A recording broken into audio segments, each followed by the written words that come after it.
Vamos a hacer una descripción de la diferencia entre recursos y reservas y cómo se clasifican los recursos en medidos, indicados e inferidos y cómo estos recursos se van pasando a reservas que podrían ser probadas o probables. Vamos a mirar esta clasificación.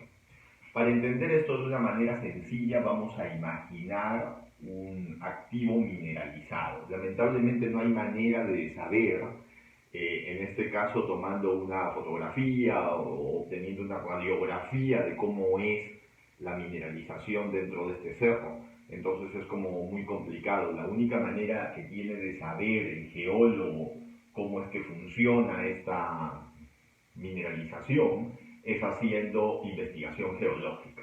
Entonces primero seguramente va buscando los afloramientos, después va haciendo trincheras, va determinando dónde hay potencialidades y después decide hacer perforaciones o perforar para poder identificar, porque no existe una fotografía que permita decir ahí está la reserva o ahí está el recurso mineralizado y tiene esta geometría en particular. Eso no hay manera de saberlo. Entonces la única manera es perforando. Entonces se hacen taladros de perforación diamantina y esos taladros de perforación diamantina van a cortar el cuerpo mineralizado en distintas secciones. Acá no hay ley, no hay ley, no hay ley y empieza a haber ley, ley, ley, ley, ley hasta que después no hay ley, no hay ley, no hay ley. Entonces con un solo taladro pues imposible, no hay manera de poder determinar con un solo taladro cómo es todo el sólido por dentro. Entonces hay que hacer pues muchos taladros, coser prácticamente el cerro en distintas orientaciones, etcétera, que permitan identificar cuáles son las zonas que tienen distintos tipos de leyes y dónde están las zonas más ricas y las zonas más pobres y cómo es la geometría de este cuerpo mineralizado. Entonces, ¿cómo es que funciona esto?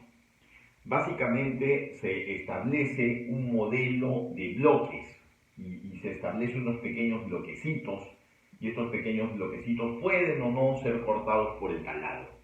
Esos pequeños bloquecitos tienen una matriz que los identifica y en esa matriz que los identifica están las leyes, o sea, qué leyes tiene esos bloques, cómo es que llegó, cómo fue la ley aquí, la ley aquí, la ley aquí en cada uno de los segmentos, qué leyes tiene, qué tipo de litología, qué tipo de litología es la que tiene, qué tipo de fracturas, es decir, una serie de variables, la densidad que tiene, una serie de variables que componen esa matriz que es única para ese bloquecito. Entonces hay que establecer cómo son todos estos bloquecitos. Pero habrán bloquecitos que por su naturaleza van a ser prácticamente cubicados, o sea, acá se va a cubicar un cierto tonelaje por su naturaleza directa de haber sido medida. Habrán otros que están un poquito más lejos y que tendrá que hacerse una extrapolación y para hacer esa extrapolación se necesita el uso de software de geoestadística minera. Esos software de geoestadística minera utilizan los variogramas, los kriging, para poder hacer todas las correlaciones, para mirar cómo entre un bloque y otro bloque podrían haber bloques intermedios y qué leyes podrían estimarse a partir de ahí, y eso da lugar al establecimiento de recursos y reservas mineralizadas de este modelo de bloque. Entonces al final del día yo voy a tener un modelo de bloques perfecto de cómo es la geometría en este emplazamiento lleno de bloquecitos tridimensionales que me van diciendo cómo son las partes ricas y cómo son las partes con mayor ley, con menor ley y cómo voy a atacarlas, cómo voy a desarrollar el modelo minero para esta contextura, este modelo de bloques. A esto se le denomina el block model, el modelo de bloques. Pues bien, ahora a partir de ese modelo de bloques ya hemos establecido en principio cuáles son los recursos. ¿Por qué? Porque es recurso solo la parte mineralizada, la parte que no es mineralizada ya pues no será recurso. Entonces, los recursos que están acá tienen tres categorías o tienen hasta tres categorías. ¿Cómo funciona eso? Los recursos pueden ser recursos medidos, acá los vamos a poner, recursos medidos, recursos indicados o recursos inferidos. ¿Qué cosa da lugar así el recurso, que está acá, este es el recurso, si este recurso es medido, indicado o inferido? ¿Qué cosa me dice que es medido, indicado o inferido? Es el grado de certeza geológica. Es decir, estos recursos medidos han sido prácticamente cortados, están en el isobloque, no han tenido que ser estimados a partir de los variogramas, no han tenido que ser estimados, son recursos medidos. Entonces, con una certeza geológica bastante alta, son recursos medidos. Si tienen una menor probabilidad, o sea, han sido cercanos o conexos, son indicados. Y si han tenido que ser estimados por medio de la variografía y por medio de los cálculos que hace el software, entonces son recursos inferidos. Esa es la diferencia entre recursos medidos, indicados e inferidos.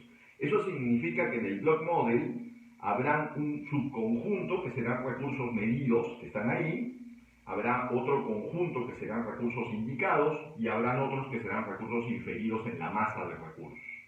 Ahora, para que estos recursos, este bloque de recursos, acá están los recursos, se convierta en reservas, vamos a ponerlo por acá, se convierta en reservas, hay que colocarle los parámetros económicos y tecnológicos de minado, estos son recursos, y para poder convertirlos en reservas, tendremos que colocarle los parámetros de minado económicos y de minado geotécnicos, etcétera, de corte, de especificación de minado, para saber, porque no todo va a entrar. Vamos a suponer que por acá voy a hacer un tajo, entonces habrá una fracción que se queda. Esa fracción no es económicamente minable o no es tecnológicamente minable. Entonces, para la estimación de reservas, los recursos inferidos no nos sirven, porque en realidad los recursos inferidos no pueden ser calificados como reservas, solo nos sirven los medidos y los indicados. Y los medidos dan origen a reservas probadas. En cambio, los indicados dan origen a reservas probables. Esa es la relación.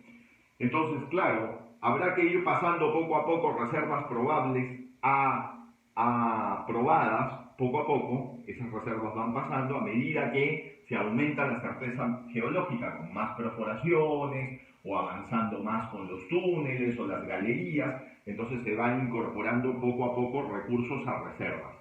El inventario que las minas tienen para poder operar está basado en las reservas que la mina tiene. La mina va a trabajar con reservas, su bloque de reservas. Acá está, el bloque de reservas. Ese bloque de reservas le permite hacer el planeamiento de minado. Y obviamente se va a alimentar poco a poco de un bloque de recursos que poco a poco van pasando de inferidos a indicados, de indicados a medidos, y después van pasando a ser reservas en el camino. Entonces el trabajo del geólogo, aparte de tener como meta una reposición de reservas, consiste en ir pasando recursos a reservas, aumentando la certeza geológica, haciendo más perforaciones, más trabajos de exploración que permitan pasar estos recursos a reservas, porque la mina y las plantas van a consumirse esta reserva en el tiempo, produciéndolo como metal que va a ir al mercado. Esa es la diferencia entre recursos y reservas, que es una concepción general que recogen los principales códigos del mundo. El código York